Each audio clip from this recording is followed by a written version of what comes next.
Welcome, everybody, to the October 2023 Scrum Professionals Meetup. We are super excited that you're here with us. And tonight's presenter, someone that I've gotten to know through this group.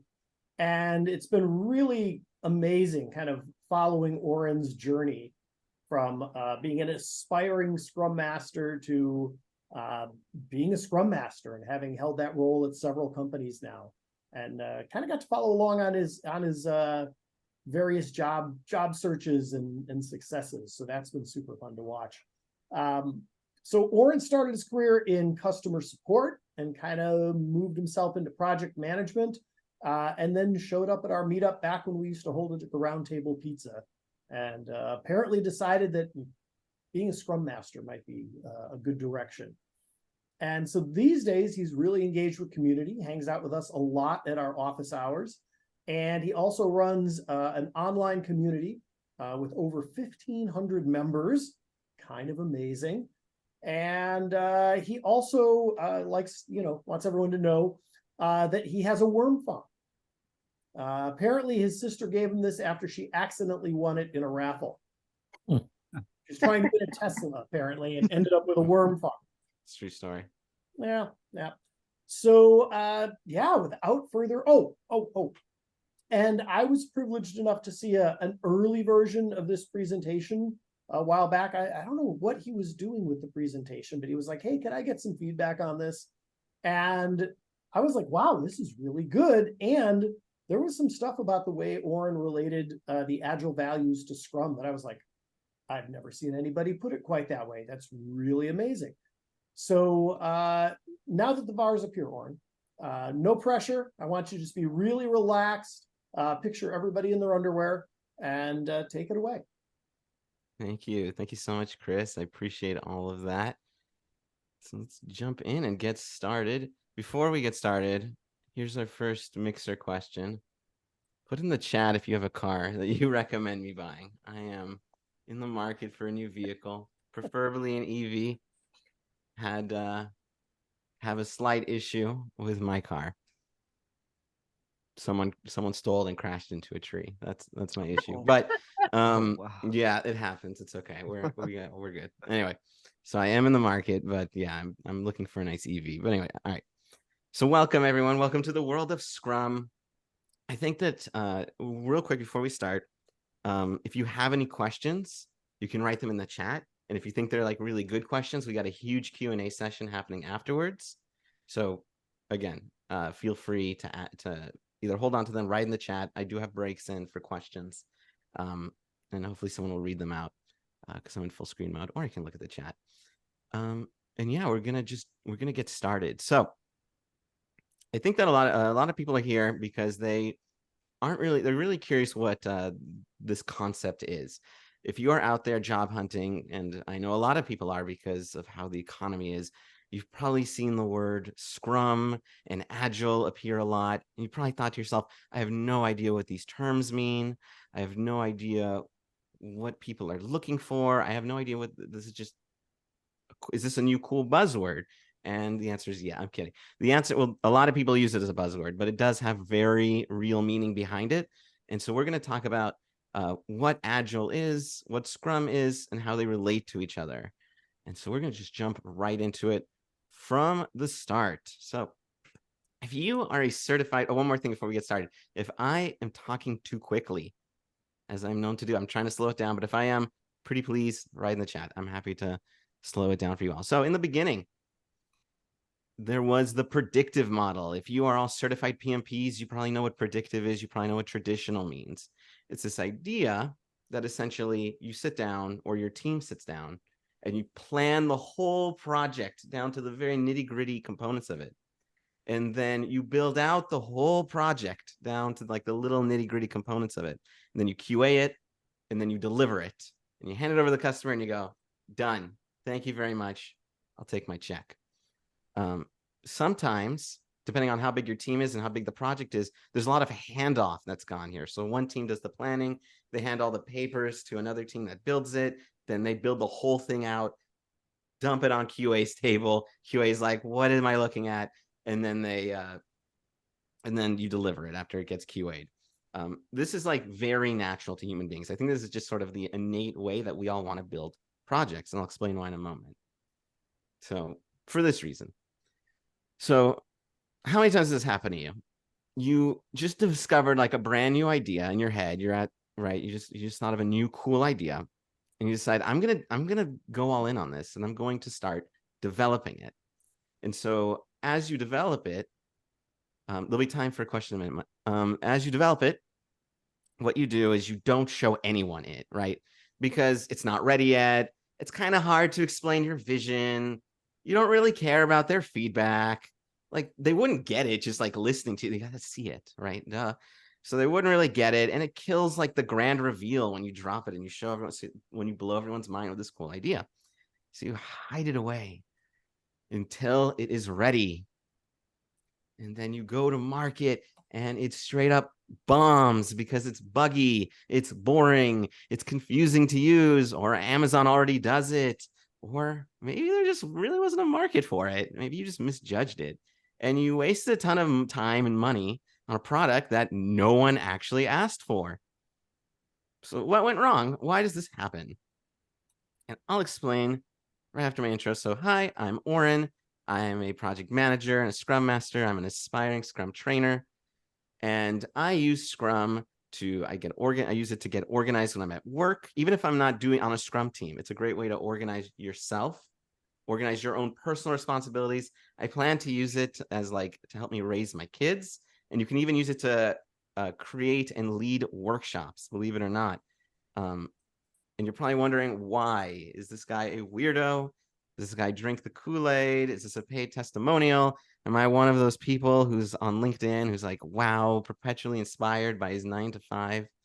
And the answer is I'm a little bit of a weirdo, but I really love Scrum because it is flexible. It helps you pace yourself. It's a built-in self-improvement mechanism, and it'll prevent you from being a helicopter parent. So how? Well, we'll get to it. But before we start, before we get into Agile, which is the chapter 1 or chapter 2, technically, the slide deck, there's something very important that I want you all to remember.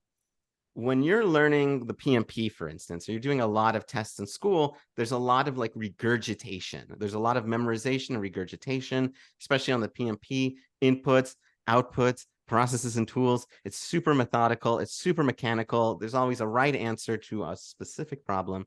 And by contrast, Agile is actually has principles, but it's to be thought of as a philosophy. And Scrum is the framework to implement that philosophy. So as we're talking and you're learning about Agile and Scrum, what you want to do is you want to understand, what is the goal that I'm trying to do? You have a problem. What is my goal? Don't just think like mechanically what you should be doing. Understand what, not what to do, but why to do it. One of the big mistakes that Scrum Masters do is they get certified and they go, I'm ready to go.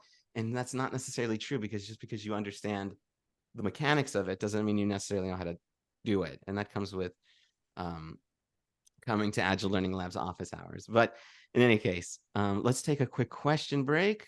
If anyone has any, I did see a hand raised, so you can either ask it in the question. Adam, I think, had a question.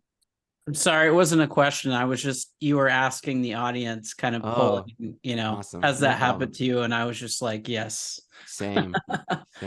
Okay, great. Okay, so now we're going to move on to the next question. If you have a question, write in the chat or get ready for the big, what's it called? The Lean Coffee Hour, which is a lot of fun. Stick around for that.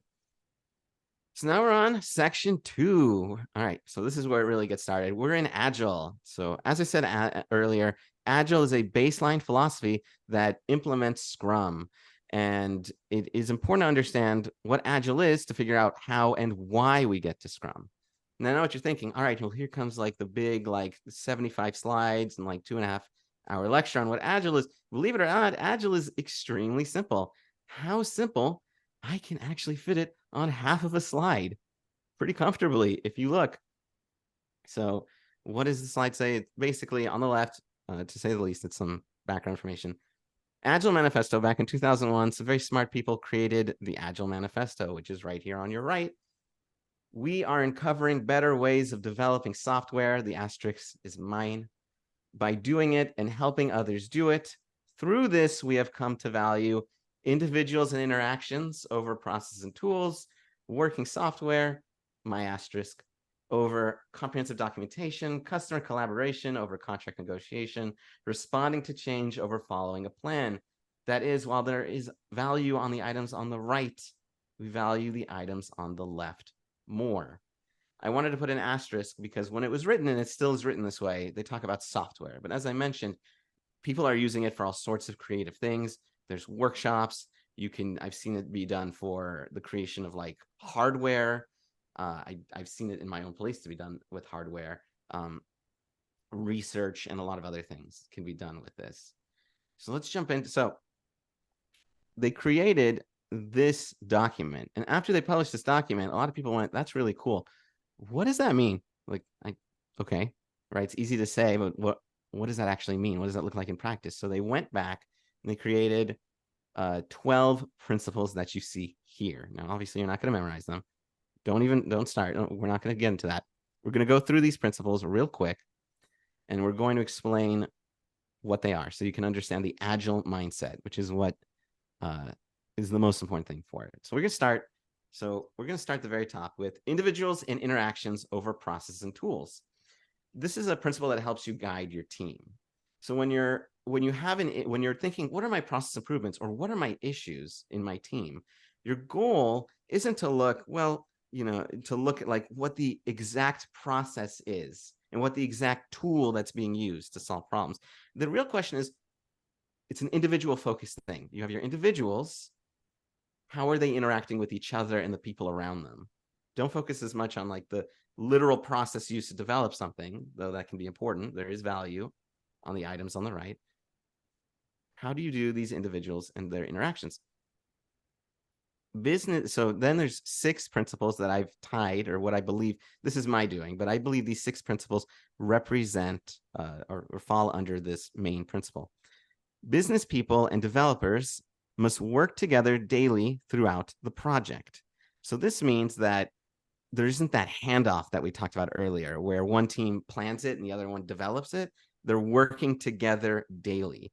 The second principle over here, build projects around motivated individuals, give them the environment and support they need, and trust them to get the job done.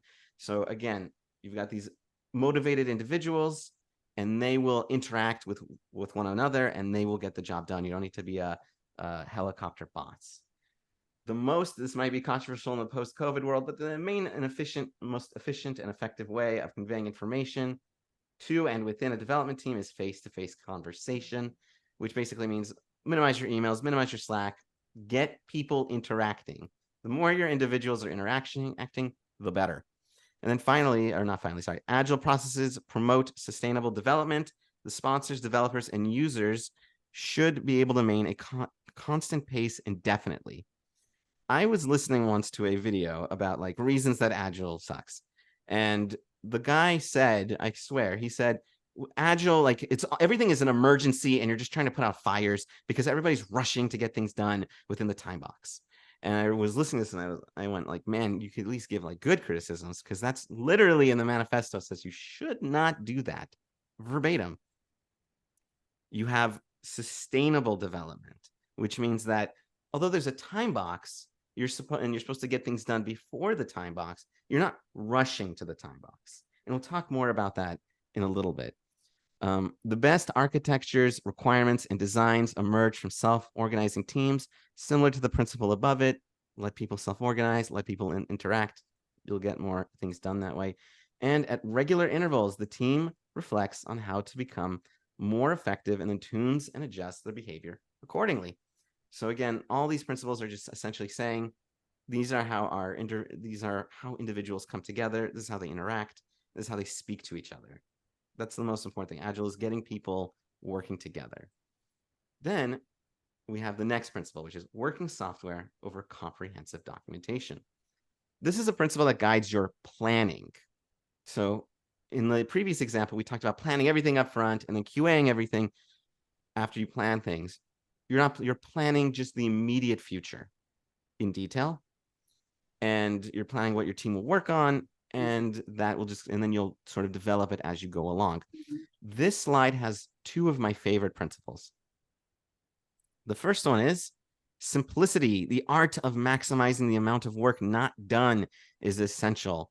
This is such a good principle. The amount, maximize the amount of work not done.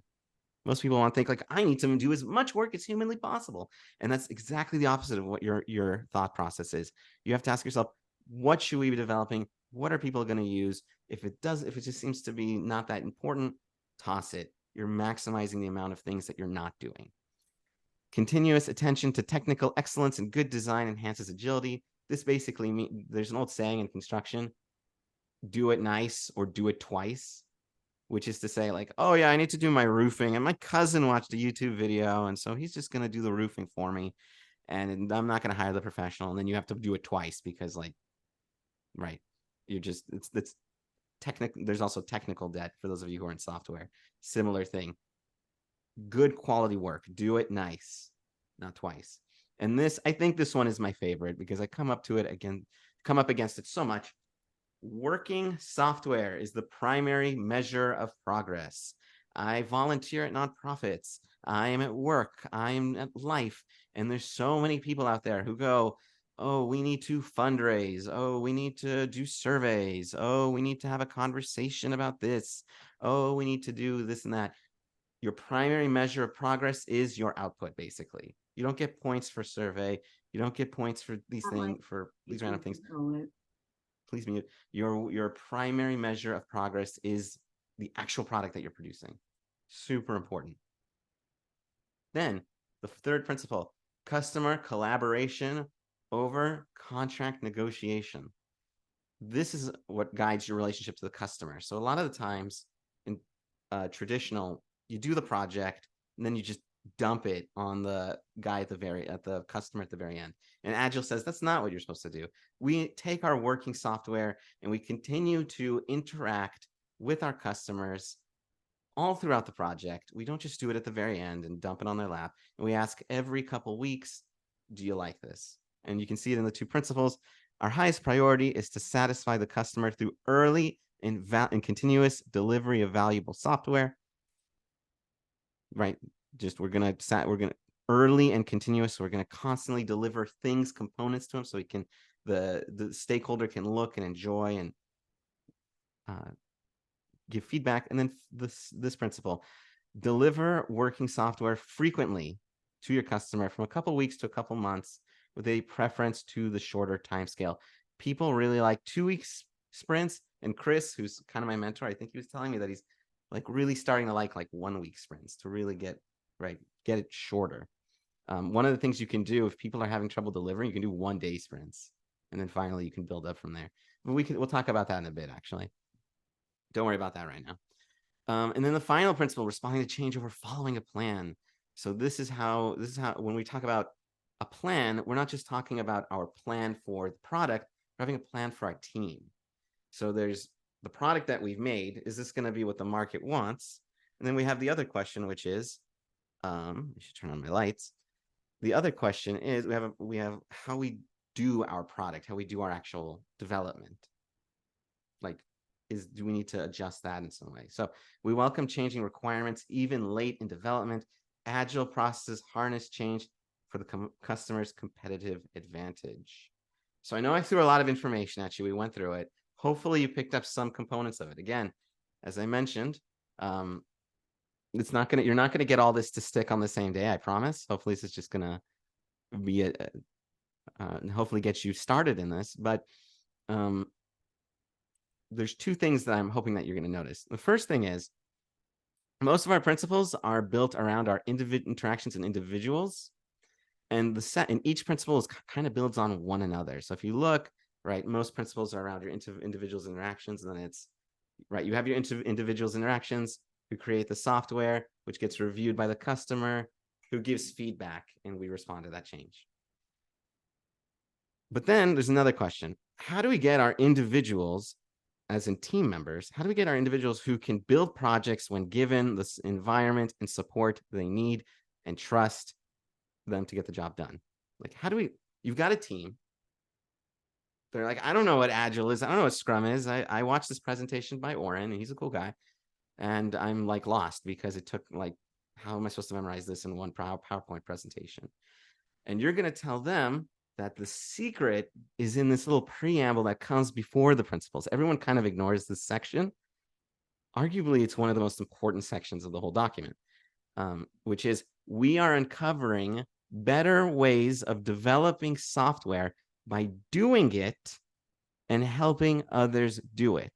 So when you're doing it, whether you're learning about this for the first time or you're helping your team or anything like that, it's going to be really difficult at the very beginning. You're going to struggle.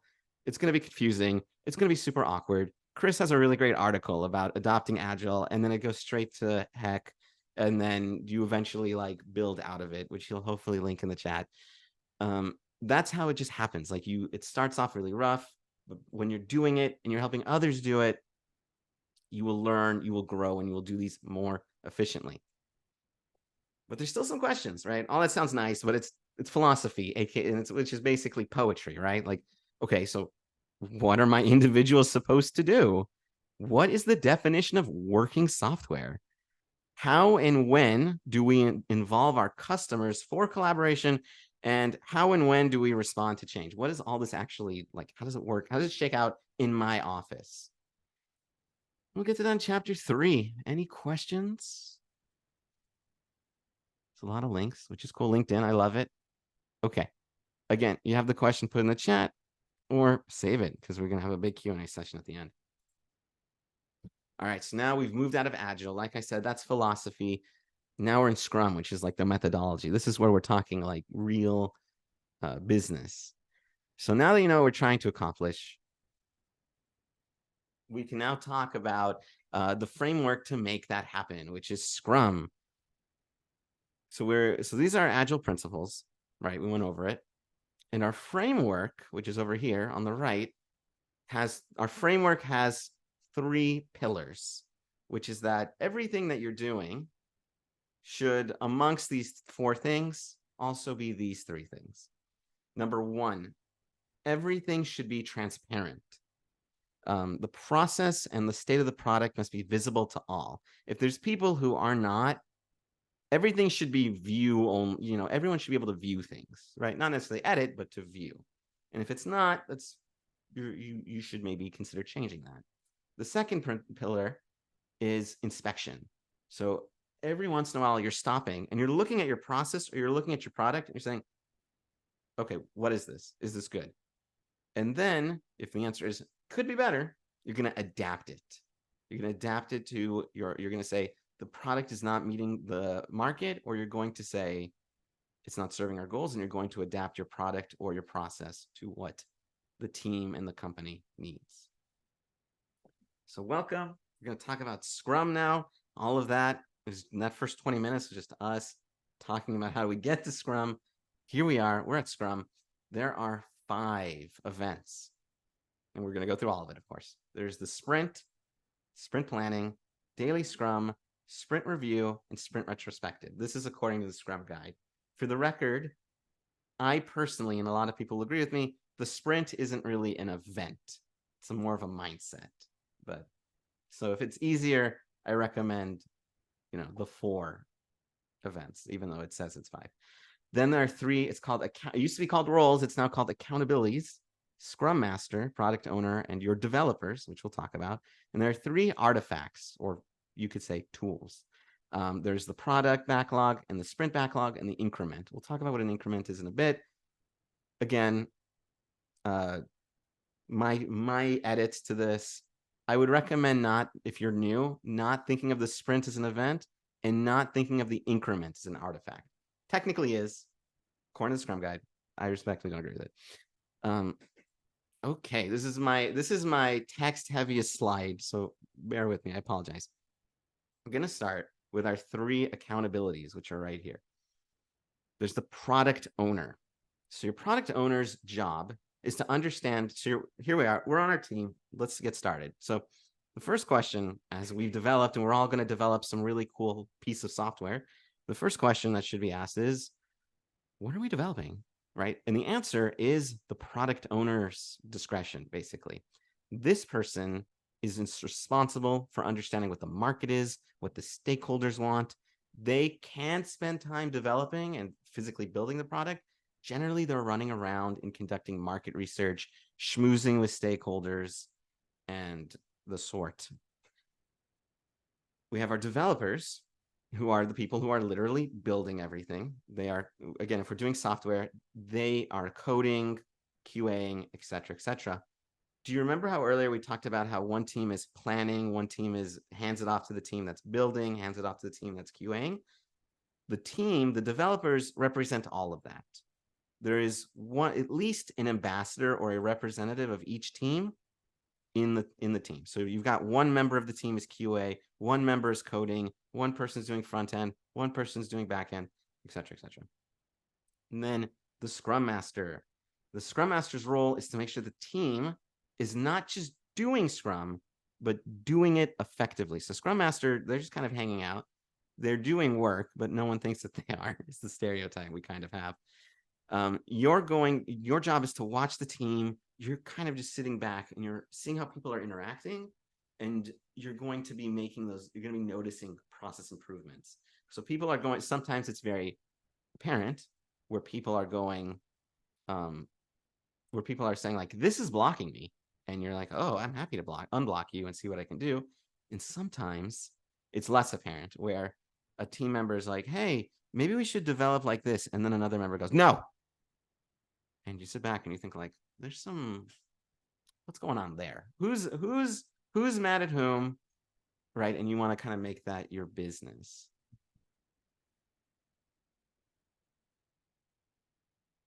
So now we're going to start with the 3 accountabilities.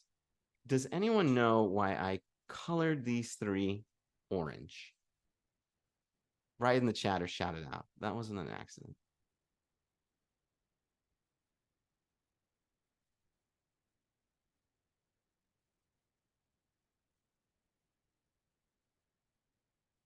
Season, you literally saw this presentation. You don't get to answer. Okay, so the answer is I colored them orange to help you sort of connect it back to the Agile Manifesto, which is these are your individuals that are interacting with each other and the people around them. There are 5 values to Scrum, which is commitment, focus, openness, respect, and courage. To say it simply, Scrum is a lot about taking risks, being a little bit vulnerable as you may make mistakes along the way. And you have to have like the courage to confront those mistakes. And you also you need to have respect for other people's mistakes and the openness to admit those mistakes. So that's why they're the values. Again, just to give you the mindset. So these are 3 different accountabilities, not roles. They changed the language in 2020. But we're going to start at the very beginning. Like I said in the previous slide, I said, everything starts with like, what are we building? So here's our product owner. Product owner is got a hot new product to sell. Okay. The product is called Shoes for Ducks. So we're going to be producing shoes for ducks. I asked my wife 2 years ago what the dumbest idea she could think of for a product was. And we've been running with it ever since. So here's your idea. We're going to make shoes for ducks. So we've got our stakeholders. You can see they are blue because they are our customers we are collaborating with. They are a stakeholder. Isn't just when we say customer collaboration, we're not talking about literally the person with the credit card buying things. We're also talking about the people who represent that person. Could be an internal person, another person in marketing, but it's a person who understands your customer, either is or understands your customer. So we got our stakeholders here, and they're just dropping their requirements, right? These are just some random, you don't need to read them. They're just like requirements to buy for any like Amazon-esque website. So the product owner is tasked with this chat, right? Your team rather is tasked with the challenge. You've got your requirements here on the left. We're going to do something cool to them, and then we're going to create working software. Neat. How are we going to do that? Easier said than done, right? Okay, so I'm going to you can literally take day-long classes on this topic. There's so much depth to it, and it's probably just strap in because it's probably the most frustrating part of the conversation or part of the presentation. but we basically we create product backlog items. There's tons of videos on this, tons of things on this. Let's go through them briefly. So I just want to say real quick, I use the term product backlog item because product backlog item is the official name in the Scrum guide. If you use, most people call them stories. I was at a job back in February and I said the term product backlog item, and half the room didn't know what I was and 3 other Scrum Masters didn't know what I was talking about. And my boss looked at me and went, I haven't heard that term in like years. No one calls this any, it's what it's called in the Scrum guide, but we call them user stories generally. You're going to see the word can, and you're going to be like, what does that mean? Best practices are to have a story point estimate, a description, an acceptance criteria, and for them to fit into a single sprint, which we'll talk more about later. The reason they have can is because the Scrum guide says you need to have product backlog items. It doesn't actually give you any standards or metrics. So we're just going to go through some best practices real quick. But the most important thing that is in the Scrum guide is that it needs to be a potentially shippable increment. So this means that whatever you're making, you can interact with. So let's take, I'm holding like a water bottle right here up to the camera, as you can see. And let's just say right here, I'm taking it apart real quick. There's the cap right here that you can see I'm holding up, right? You can't really do anything with this, right? A customer can't do anything with this because it doesn't have the bottle portion to it. But your stakeholders can look at it and go, I like the color. I like the feeling of the tube. I like I don't know what the thing you drink it from, the mouthpiece. I like this, that your stakeholders, it needs to be the definition of a potential shippable increment is something that you can look at, you can feel, you can test, you can experiment with, you can engage in. If you just have a line of code, or you just have like a piece of plywood because you're building a house, that's not a shippable increment. It's just an item. You need to have something that someone can test, feel, touch, interact with. You don't have to release, but it needs to be potentially releasable so that your stakeholders can sort of like tell you why it's good or why it's bad. Again, we're going to run through these. You can keep it simple. What is a user story? A user story is basically you putting yourself into the shoes of your customer. So looking at this, our stakeholders informing us they need to see all the items that are for sale. So we're going to put ourselves into the shoes of someone who wants to see items for sale. And we're going to write, as an owner of a duck, I want to view all the potential shoes for ducks so that I can find the right shoe for my duck. And then we put it there on our sticky note because that is us putting ourselves into the shoes of our customer. Then there's an acceptance criteria. And the acceptance criteria is to be thought of as a checklist that explains the requirements of this thing. So we have our user story. If we want someone to be able to find shoes on our website, the website has to have a list of images, descriptions, prices, discounts, etc., and the ability to scroll through them. So boom, that's on your story. And then there are story points, and everyone hates these and gets confused by them because they're abstract. Strap in. One of the biggest mistakes that everybody does in Scrum is that they estimate using time. This will take 2 days. This will take 3 days. This will take 5 days. And we don't like that in Scrum. And the reason is because if someone tells you that something is going to take 3 days and it ends up taking 5 days, it's kind of hard to understand why. So a story point is this nebulous unit where you go up to someone. This is not in the Scrum guide. This is my rule. And you ask, what's the effort that is required to make it? Like, how much work does it take? Not how long does it take? How hard do you have to work to get there? And then you can also add, is there a lot of complexity? Is there risk for something to break? And then you get your number. And so let's say you give it a 3 out of 10, and then it ends up being a 5 out of 10. You can ask, where did we go wrong? Did it take more effort?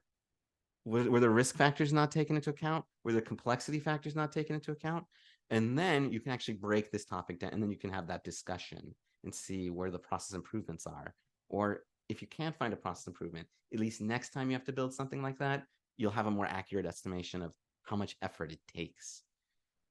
It is a relative estimation. That means what you want your team to do is you go up to your team and you say, what is the easiest thing that we have that we can do? And someone's going to say, changing a color on a website, because I'm just going to switch the color code from like up 2 numbers. Easy. That's a 1. And then you go up and you have a different story and you go, okay, so relative to that changing of color, how much more complicated is this other task that we're doing? And go, right, you'll have, and your team will say this, they'll say, oh, 3, 5? Well, no, I think that's a 3, right? And they'll argue and they'll have that discussion, and that will be, and whatever your team settles on is it. Something very important. It is only of use to your team. This is one of the, if you want like the Dilbert manager who doesn't know what they're doing, like, oh, team 1 does 50 story points and team 2 does like, you know, you only do 20 story points. So if they're doing 50, they're like more than twice effective. That's the worst thing you can say, because you're like, okay, this story is 2,000 story points. And that next point is 2,000 story points. And suddenly you're doing 50 million points a day, which is like awesome, except you're doing the same amount of work. So it's only useful for your team to sort of get a vibe. And then when your team really starts to, again, you're doing it. Remember when I put the slide on the screen in big words and said, by doing it and helping others do it was underlined. As your team grows and they do this and reiterate and work on things, you begin to start to notice patterns. You begin to go, we're doing this similar task. That's a 5, because relative to these things we did 2 weeks ago, it's a 5. And you also start to get really good understanding of like who's actually good at estimating and who's not. I had a guy on my team who could never estimate to save his life. And I had a member of my team who, like, he told you it was a 5 and he knew what he was talking about. He was there for 10 years. And if he said it was a 5, it was a 5, guaranteed. So story points, it's not as much to help you actually, like, it's to help your team sort of understand themselves and the nature of the work. So here's our completed story. We've got our user story on the front. We've got our little checklist on the back. We've got our story point estimate up here in the corner. Looks good. Awesome. Isn't this nice and organized? So where does all this stuff go? You've got a ton of stories. This is where we start to get into our tools. As you can see, the product owner, you might have missed him. He's up. That person is up there in the top. They are the owners of the product backlog. This means that if someone has a cool user story, they're not, okay, so there's I don't think the Scrum guide says explicitly, and someone can write in the chat if I'm wrong, doesn't say that it says that they own the product backlog, and so they get to choose how they want to basically run the product backlog. Some product owners say, I touch it, and only I touch it, and you leave me alone, right? And you want something, you schedule a meeting with me or email it to me. And some product owners, one on my previous company, said, you can add whatever you want to the product backlog. It goes at the bottom, and I'll decide if it goes higher than the bottom. That's also fair. But the product owner, they are the chief of the product backlog. What does the product backlog do? It lists what you will work on. And you organize your user stories based on priority. And this document, this board, is transparent in that everyone can see it. It is constantly inspected by the PO. So the PO can, as you can see here, add things, deprioritize things. That's what adaption is. The PO looks at this, goes, this number 2 slot should be done something else. That's inspection. And we adapt it by putting something in the number 2 slot. And every product backlog has a product goal. That means that every time you have a story, you look at remember when we talked about maximizing the amount of work that's not done? This is what we're talking about here. You have your story, you look at your product goal, and if they are disaligned, your new story and the product goal, that goes in the trash. And your product goal is not supposed to change. If you have a product, there's some things in Scrum that are supposed to change frequently, and we welcome that change. And there are things that are not supposed to change frequently. If you're changing your product goal every week, it's time to suspend development. It's time to sit down. That thing should be, again, if you add a little here, tweak there, that thing should be relatively stable or very stable. And then we have a second thing. We have a second board called the sprint backlog. You can see the devs reign supreme over it, and it describes what we are working on. The reason that the devs own it is because they are the ones working on it. the things that are in the backlog. But what's also super important about this, them owning it, is that they choose what comes in. So if I'm the product owner, I go up to my devs and I go, hey, we're just going to build a rocket ship in a week. Let's do it. The devs get to go, we can't commit to that because we can't promise such a massive thing in 1 week. So we're not letting that into the board. You need to break that down into something that we can do in a week, and we'll let that into the board. This slide, it's a trivia. It's based on when you want it to be implemented, but most people don't care about the order of stories in the sprint backlog. It's very important in the product backlog. Most people don't really care, in my opinion. I don't, unless there's like really urgent things. It is, generally speaking, it is, again, it's fully transparent, and it is inspected and adapted on a daily basis as you're discovering how to do the work. So the reason, there's something I wanted to mention. So the reason that it's controlled in this way, I want to tell you a personal story. This happened. So I had a sprint going on, and everything was going, and I should say this first. So you're allowed to move stories in and out of the sprint, but they have to align with the sprint goal. You establish a sprint goal for what you're going to work on, and your stories should all align with the sprint goal. And when you're moving stories in and out, they should be done with intention. So what that means is your team sits down and they go, we just realized that there's market changes. Based on the market changes, we need to get this out, or a big bug just got discovered and we need to get a fix out. I'm going to move this story back. We're going to take a moment to thoughtfully craft what this bug fix looks like, and then we're going to put it on the board. Let me give you an example of what it doesn't look like when you're being thoughtful. So this happened in one of my previous companies. I'm at work, and the day before the end of the, so one day I look at my board and I went, we've committed to 12 story points. Cool. And I go home. I wake up next day. I go to work. I look at my same board. We've committed to 42 story points. Neat. What happened? Why is there 30 new things? Why is there like literally 50 new things in the backlog? What happened here? And the answer was that a VP started giving a manager the business and went, we got to be working on this, and we got to be working on that, and we got to be working on this, and we got to be working on that. He's like, we are working on that. Let me drag all that junk into the sprint without talking to anyone, including the developers. That's an example of not being intentional and being unrealistic. We did not get everything done that was in the sprint. We failed it pretty hard, as I'm sure you can understand. So that's just something when we talk about putting things in the sprint backlog intentionally, right? Just because something made its way there doesn't mean it should be there. The other thing I want to say is the reason that these backlogs are public is because you might have a situation where someone walks by and they may suggest an improvement. And even if they're not on the team, we'll always take suggestions. That's the product owner's job, is to take in feedback. So yeah, we want to have them transparent so that people can tell us, why the hell are you prioritizing this way? And the product owner will go, I don't really know. It happens. And it's healthy. It's totally normal.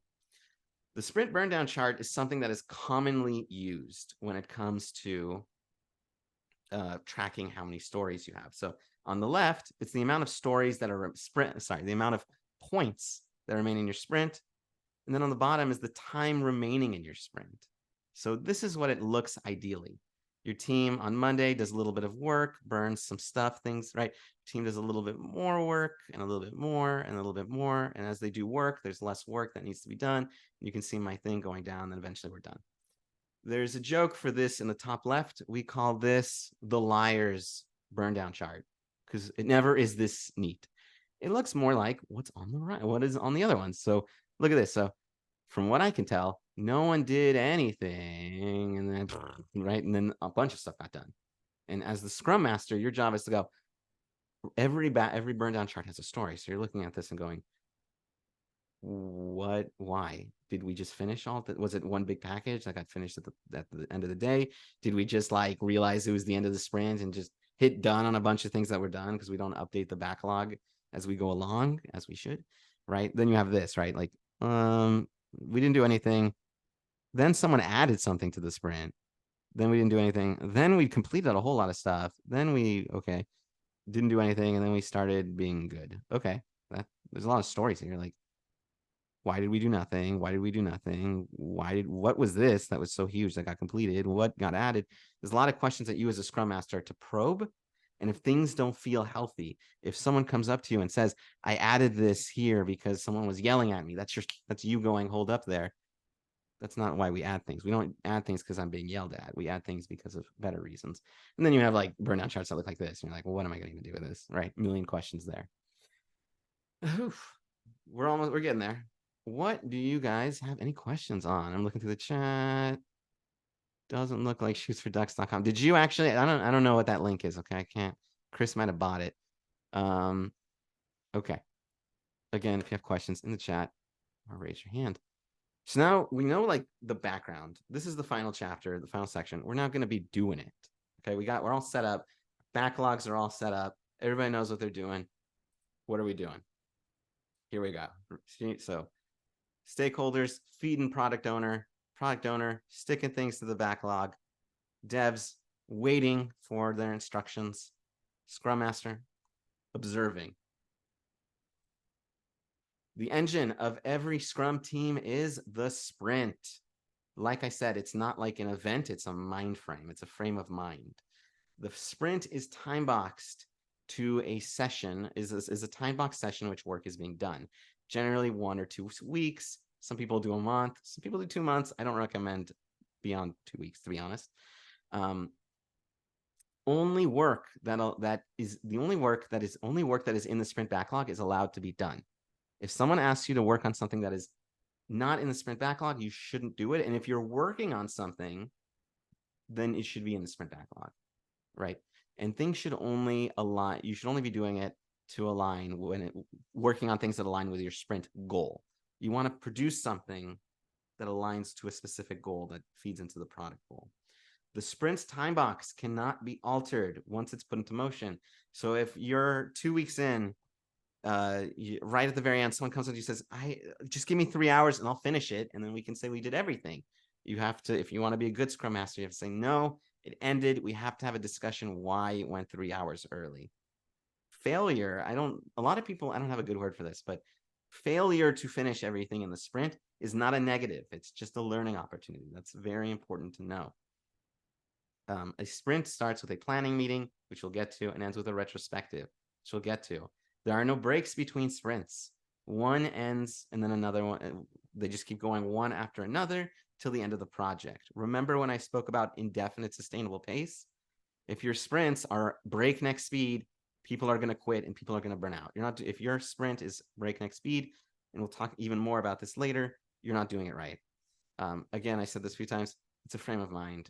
It's technically an event. If you're doing the Scrum test, it's an event if you're on your exam, but if you're in the office, it's cool. So here we are. We're at the very start of our sprint, everybody. You're going to be building those shoes for ducks. You should be familiar with these 2 boards now and who owns them. Our goal now is to take items from the product backlog and put them into the sprint backlog.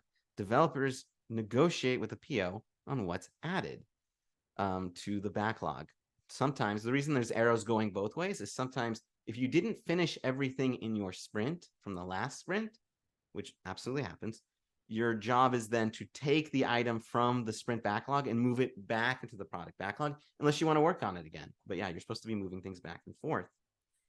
Everything should have a definition of done. Definition of done is in the Scrum guide.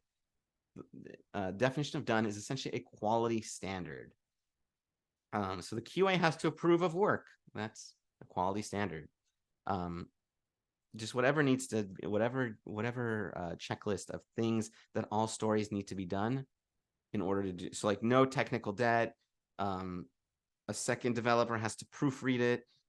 These little technical things to make sure that you're doing quality work is your definition of done.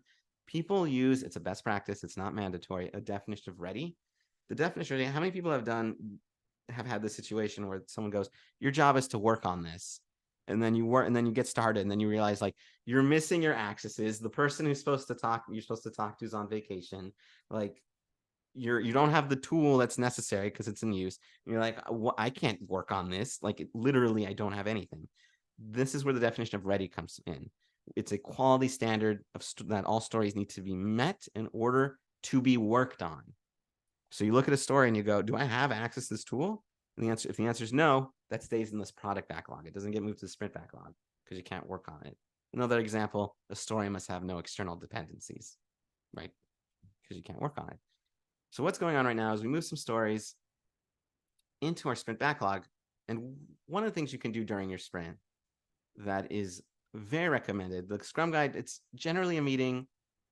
Scrum Guide just says it has to be refined, doesn't say it has to be a meeting. It's called backlog refinement. During your sprint, you look at your product backlog and you start to make changes as a team. You'll realize that this has already been done or covered in another story and it gets removed. You'll realize the requirement wasn't added, so you throw it into the backlog. You'll realize that your priorities are totally off and these two things need to be switched. You'll realize that number 4, which says build a spaceship, is way too complex for someone to work on in a week. So you start to break it down. This is called backlog. This is you refining backlog. It is a transparent process where the team can inspect and adapt the backlog to the current conditions. And this is a lot of information, but we're getting close to the end. Doing Scrum is actually like the easy part. Like learning like why and how is the more tricky part. So we're moving stories. So again, the team refines this backlog and we're moving stories in and out of the backlog with not just with nervous energy. We're doing so logically, methodically, intelligently, with permission from the devs. Very important. They own the backlog. We don't shove anything without their permission.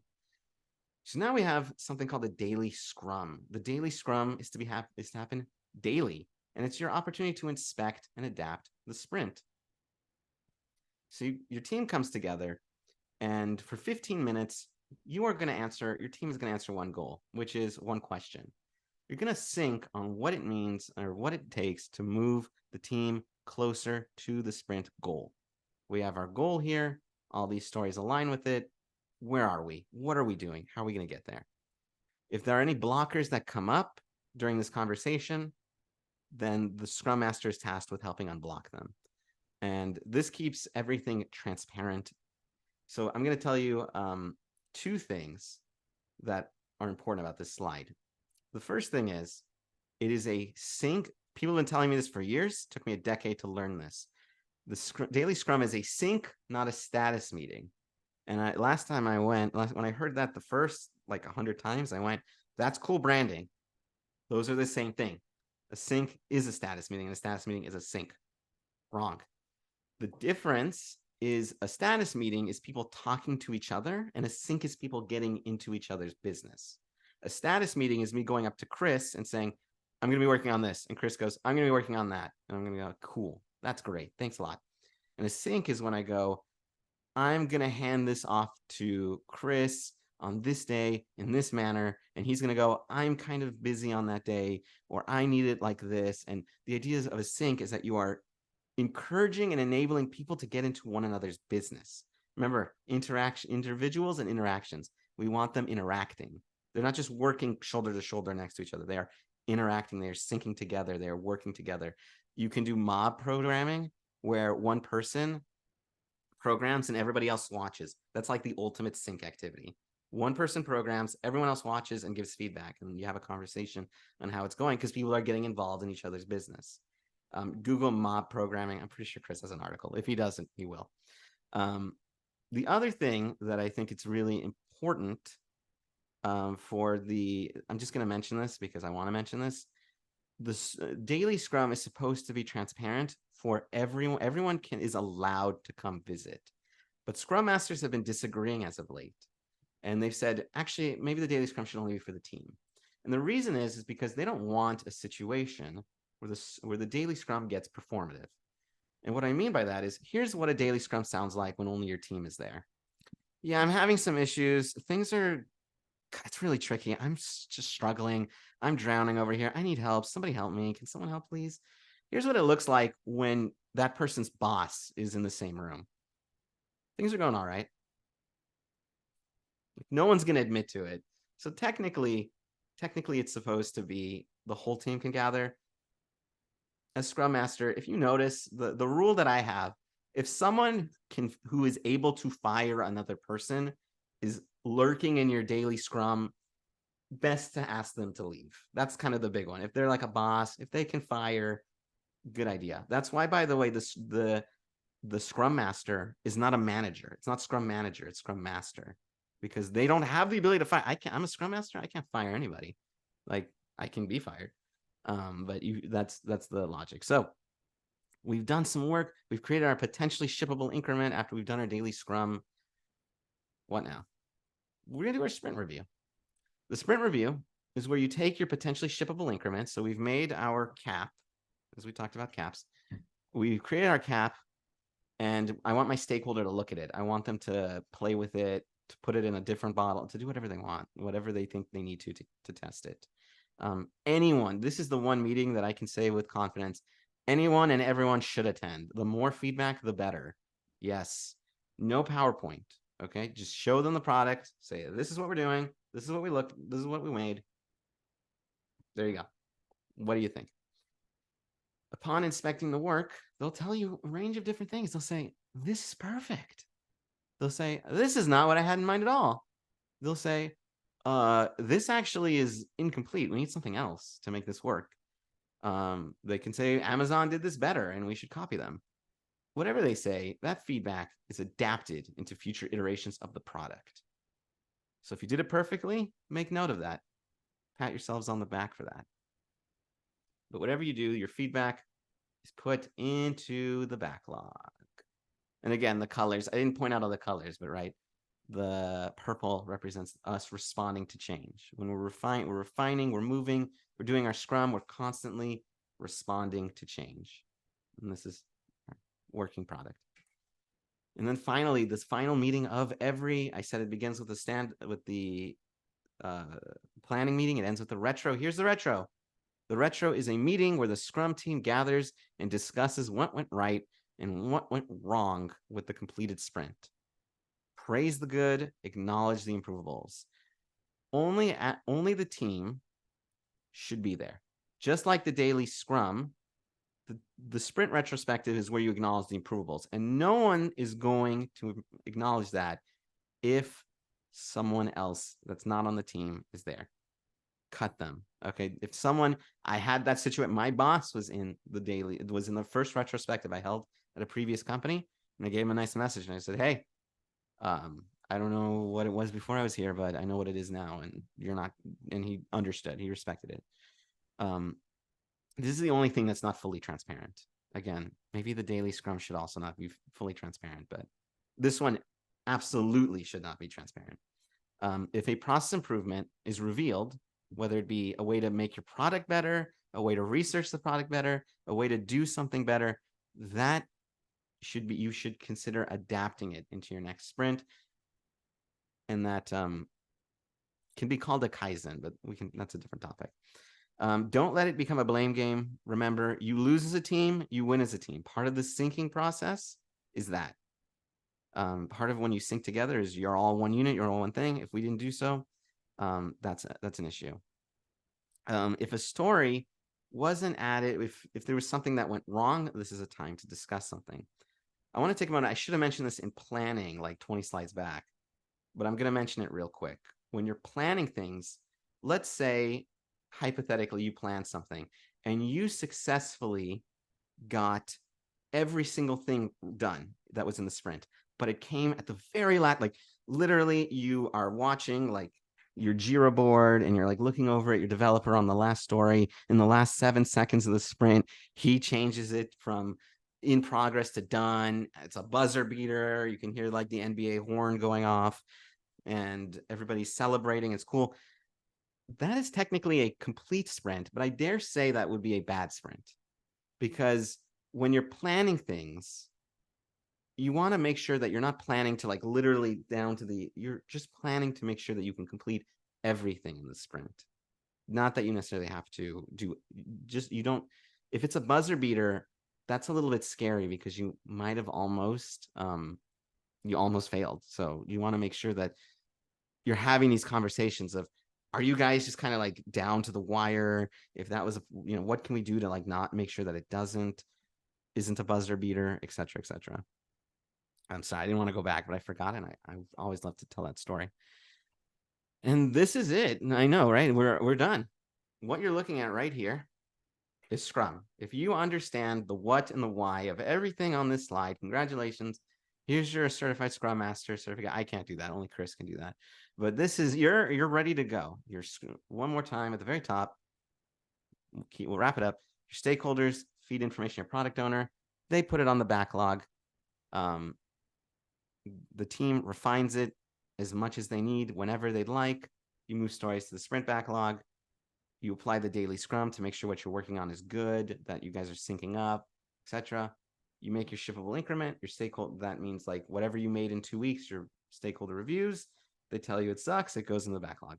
And the whole time, the Scrum Master down here, who's been chilling in the corner the whole time, they lead the sprint retrospective, and they facilitate the above and make sure that it is that everything, and this is important, provides value. I cannot tell you how many times the number one problem is the Scrum Master doesn't do anything. One of the reasons that this comes up, one of the reasons people say that, is because the Scrum Master is not doing a good job at identifying that the meeting isn't providing value. They always have to. And if they're not, you got to make sure that they are. And also you make sure that they are constantly being transparent, they're inspecting, and they're adapting. Ta-da! This is it. We're at the end game. So that is the end. If you enjoyed sort of my humor and the way I sort of talk about things, I actually made a text-based mobile game that you can download and play and learn a little bit more about Scrum. It's a lot of fun. Over here, if you've ever heard of the app called Discord, I run a big community where we talk about Scrum and project management and getting certified and everything that you want. And I'm planning on doing a bunch of other things with it. So please join. Happy to have you. Happy to answer your questions. And I want to say, guys, thank you so much for coming. Someone just joined. Awesome. So thank you so much for coming. As the Scrum Guide says, I want to leave you with this because, again, it's secretly one of the best lines. We are uncovering better ways of developing software by doing it and helping others do it. Every time, this is the best I've ever presented this. I think maybe season will have feedback, but every time I present it, I get better. So I appreciate you all taking your this Thursday night to speak with me. Thank you so much. Here for your questions. Ooh, yay! Thank you, Oren. Oh my goodness, it's like all of Agile and Scrum in like an hour. I teach a 2-day class. He did it all in an hour. I don't know. Well done. Well done.